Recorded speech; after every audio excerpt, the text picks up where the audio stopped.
ನಮಸ್ಕಾರ ರಿವ್ಯೂ ಚಾನಲ್ಗೆ ಸ್ವಾಗತ. ನಾನು ಸೌಖ್ಯ ಗಾಂವ್ಕರ್.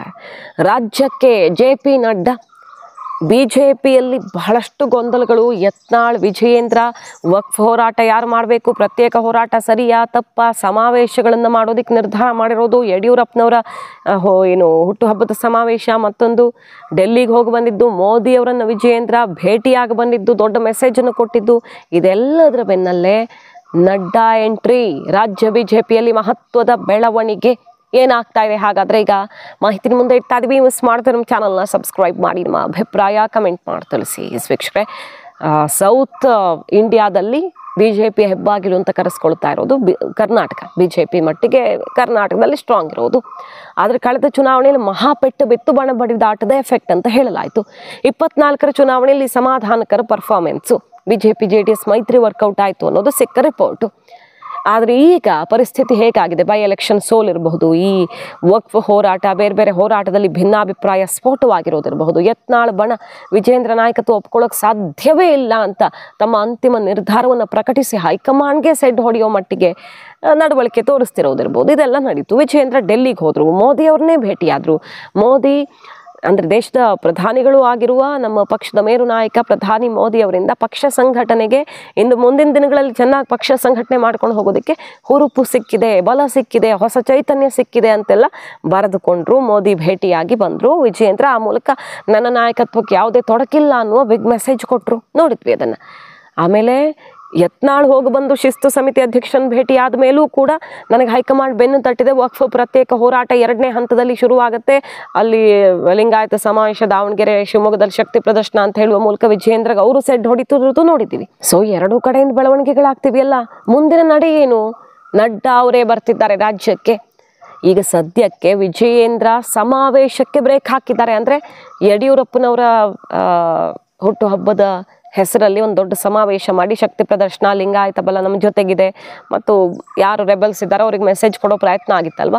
ಆ ಮೀಟಿಂಗು, ದಾವಣಗೆರೆಯಲ್ಲಿ ಮೀಟಿಂಗ್ ನಡೀತು, ನಿರ್ಧಾರಗಳನ್ನು ತೊಗೊಂಡ್ರು. ಅದಾದಮೇಲೆ ಡೆಲ್ಲಿಗೆ ಹೋದರು. ಅದ್ರ ಬೆನ್ನಲ್ಲೇ ಈಗ ವಿಜಯೇಂದ್ರ ಈ ಸಮಾವೇಶ ಬೇಡ ಅಂತ ನಿರ್ಧಾರವನ್ನು ಪ್ರಕಟಿಸಿದ್ದಾರೆ. ಅಂದರೆ ಅವರು ಪ್ರಕಟಿಸಿದ್ದಾರೆ ಅಂದರೆ ಅರ್ಥ ಹೈಕಮಾಂಡ್ ಗ್ರೀನ್ ಸಿಗ್ನಲ್ ಕೊಟ್ಟಿರಲಿಕ್ಕಿಲ್ಲ ಈ ಸಮಾವೇಶಕ್ಕೆ ಅಂತ ಅರ್ಥ ಆಗತ್ತೆ.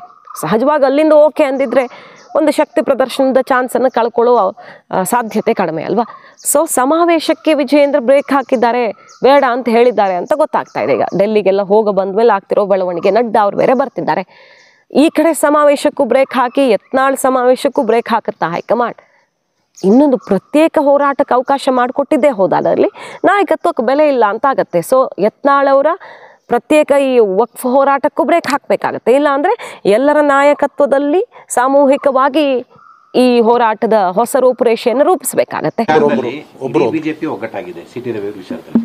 ಎಲ್ಲ ಒಂದ್ ಕಡೆ 2ನೇ ಹಂತದ ಪ್ರವಾಸ ಕೈಬಿಟ್ಟು ಪಕ್ಷದ ವೇದಿಕೆಯಲ್ಲೇ ಸಿಟಿ ರವಿ ಅವರು ವಿಚಾರನೂ ಸೇರಿದಂತೆ ಹೋರಾಟ ಮಾಡ್ತಾರೆ ಅನ್ನುವಂಥ ಚರ್ಚೆ ಆಗ್ತಾ ಇತ್ತು. ಇಷ್ಟಾದ್ರೂ ಕೂಡ ಸರ್ ಈಗ ಪ್ರತ್ಯೇಕ ಸಭೆ ಮಾಡ್ತಾ ಇದ್ದೀರಾ ಸರ್? ನೀವು ಮತ್ತೆ ನಿಮ್ಗೆ ಹೇಳ್ತೀನಿ, ನಾವು ಮಾಡ್ತಾ ಇರೋದು ಭಿನ್ನಮತ ಅಲ್ಲ. ಭಿನ್ನಮತ ನೀವು ಹೇಳ್ತಾ ಇರೋದು ಅದಾರ್ಥ. ಒಂದು ನಿಮಿಷ ವಾದ ಮಾಡಬೇಡಿ, ನನ್ನ ಉತ್ತರ ಕೇಳಿ. ವಾದ ಮಾಡಬೇಡಿ, ಉತ್ತರ ಕೇಳಿ. ಪ್ರತ್ಯೇಕ ಅಂದ್ರೆ ಅರ್ಥನೇ ಅದು. ನಾವು ಹೇಳ್ತಾ ಇರೋದು ಅಲ್ಲ, ಅವ್ರಿಗೆ ಹೇಳ್ಬೇಕಾಗಲ್ಲ.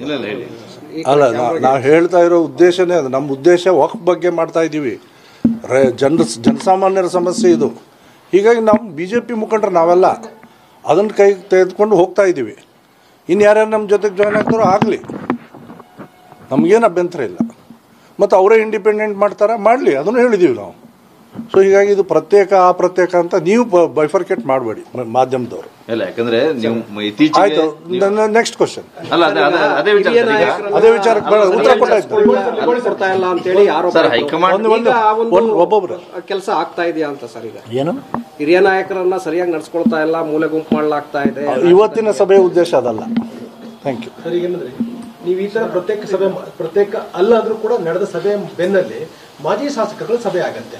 ಅವರು ನಿಮ್ಮನ್ನ ಪ್ರತ್ಯೇಕ ಸಭೆ ನಡೆಸಿದ್ದಾರೆ ಅಂತ ಬಿಂಬಿಸುವಂತ ಅವ್ರು ಏನಾದ್ರು ಹೇಳ್ಕೊಳ್ಳಿ, ನಾವು ಮಾಡ್ತಾ ಇರೋದು ವಕ್ಫಿನ ವಿಚಾರವಾಗಿ ಹೋರಾಟವನ್ನು ಮಾಡ್ತಾ ಇದ್ದೇವೆ. ವಾಲ್ಮೀಕಿ ಹೋರಾಟಕ್ಕೆ ನಮ್ಗೆ ಅನುಮತಿ ಸಿಗಲಿಲ್ಲ ಕೇಳಿ. ಅದಕ್ಕೆ ನಾವೇನು ಮಾಡಿದ್ದೀವಿ, ಸನ್ಮಾನ್ಯ ಯತ್ನಾಳ್ ಅವರು, ರಮೇಶ್ ಜಾರಕಿಹೊಳಿ ಅವರು, ನಾನು, ಕುಮಾರ್ ಬಂಗಾರಪ್ಪ ಅವರು ಕೋರ್ಟಿಗೆ ಹೋಗಿದ್ದೀವಿ ಆ ವಿಷಯವಾಗಿ. ನಮ್ಮ ಹೋರಾಟ, ನಮ್ಗೆ ಜನಪರವಾಗಿರ್ತಕ್ಕಂಥ ಹೋರಾಟಗಳು ನಮ್ಮ ಲೆವೆಲಲ್ಲಿ ಎಲ್ಲಿ ಎಷ್ಟು ಸಾಧ್ಯನೋ ಜನಪರವಾದಂತಹ ಕೈಗಳು ಹೋರಾಟಗಳನ್ನು ಮಾಡೋದಕ್ಕೆ, ಜನಪರ ಚಟುವಟಿಕೆ ಮಾಡೋದಕ್ಕೆ ನಮ್ಗೇನು ಸಾಧ್ಯನೋ ಅದನ್ನು ಮಾಡ್ತಾ ಇದ್ದೀವಿ. ಇನ್ನೊಂದು ಸರ್ ಸಬ್ಕೋರ್ಸ್ ಈಗ ಅಧಿವೇಶನದಲ್ಲಿ ಕೊಟ್ಟ ಉತ್ತರ ತೃಪ್ತಿಕರ ಆಗಿಲ್ಲ ಅಂತ ಭಾವನೆ ವ್ಯಕ್ತಪಡಿಸ್ತಿದೆ. ಸದನದೊಳಗೆ ನಡೆಸಿದ ಹೋರಾಟವೂ ಕೂಡ ತೃಪ್ತಿ ಅಂತ ಅನಿಸ್ತಾ ವಿಚಾರ ನಿಮಗೆ? No comments. ಎರಡರೊಳಗೊಂದು ತೀರ್ಮಾನ ಆಗಬೇಕು. ಯಾವುದೇ ಕಾರಣಕ್ಕೂ ಅಧ್ಯಕ್ಷ ಬದಲಾವಣೆ ಇಲ್ಲ ಅಂತ ರಾಜ್ಯ ಬಿಜೆಪಿ ಉಸ್ತುವಾರಿ ಹೇಳಿದ್ರು. ಬಟ್ ಅವರು ಪಕ್ಷಪಾತಿ, ಬೇರೆಯವ್ರನ್ನ ಕಳಿಸ್ಕೊಡಿ ಅಂತ ಯತ್ನಾಳ್ ಹುಡುಗಿದ್ರು. ಹಾಗಾಗಿ ಈಗ ಸ್ವತಃ ರಾಷ್ಟ್ರೀಯ ಅಧ್ಯಕ್ಷರಾಗಿದ್ದ, ಈಗಲೂ ಇನ್ಚಾರ್ಜ್ ಆಗಿರುವಂತಹ ನಡ್ಡಾ ಅವರೇ ರಾಜ್ಯಕ್ಕೆ ಆಗಮಿಸ್ತಾ ಇದ್ದು, ರಾಜ್ಯ ಬಿಜೆಪಿಯಲ್ಲಿ ಬಿಗ್ ಸರ್ಜರಿ ಆಗಬಹುದು ಅಥವಾ ಇಬ್ಬರನ್ನು ಕೂರಿಸಿ ಮಾತನಾಡುವ ಮೂಲಕ ಯಾವುದೋ ಒಂದು ದೊಡ್ಡ ತೀರ್ಮಾನಕ್ಕೆ ಬರಬಹುದು. ಮೊನ್ನೆ ಅಷ್ಟೇ ಸಂಸದರು ಹೋಗಿ ನಡ್ಡಾ ಅವ್ರನ್ನ ಭೇಟಿ ಮಾಡಿ ಆದಷ್ಟು ಬೇಗ ಒಂದು ತೀರ್ಮಾನವನ್ನು ಕೈಗೊಳ್ಳಿ, ಮಧ್ಯಸ್ಥಿಕೆ ವಹಿಸಿ ಮೀಟಿಂಗ್ ಆಗಲಿ ಅಂತ ಡಿಮ್ಯಾಂಡ್ ಮಾಡಿದ್ರು.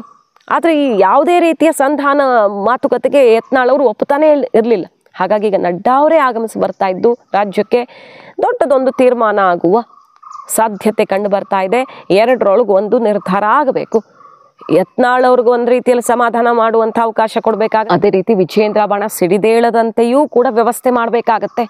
ಅಂತಹ ಒಂದು ಬ್ಯಾಲೆನ್ಸಿಂಗ್ ಫಾರ್ಮುಲಾದೊಂದಿಗೆ ಬರ್ತಿದ್ದಾರಾ ನಡ್ಡಾ, ಅಥವಾ ಬಿಗ್ ಸರ್ಜರಿಯೊಂದಿಗೆ ಯಾವುದೋ ಒಂದು ಬಣಕ್ಕೆ ಆಘಾತ ಕೊಡುವಂತಹ ಪ್ಲ್ಯಾನ್ನೊಂದಿಗೆ ಬರ್ತಿದ್ದಾರಾ ಅನ್ನೋದೀಗ ಕಾದು ನೋಡಬೇಕಾಗಿರೋ ವಿಚಾರ. ಒಟ್ಟಿನಲ್ಲಿ ದೊಡ್ಡದೊಂದು ಬೆಳವಣಿಗೆ ಅಂತೂ ಫಿಕ್ಸ್ ರಾಜ್ಯ ಬಿಜೆಪಿಯಲ್ಲಿ. ಮಾಹಿತಿ ನಿಮ್ಗೆ ಇಷ್ಟ ಆಗಿದ್ರೆ ಮಿಸ್ ಮಾಡ್ತಾರೆ ನಮ್ಮ ಚಾನಲ್ನ ಸಬ್ಸ್ಕ್ರೈಬ್ ಮಾಡಿ, ನಿಮ್ಮ ಅಭಿಪ್ರಾಯ ಕಮೆಂಟ್ ಮಾಡಿ ತಿಳಿಸಿ. Thank you.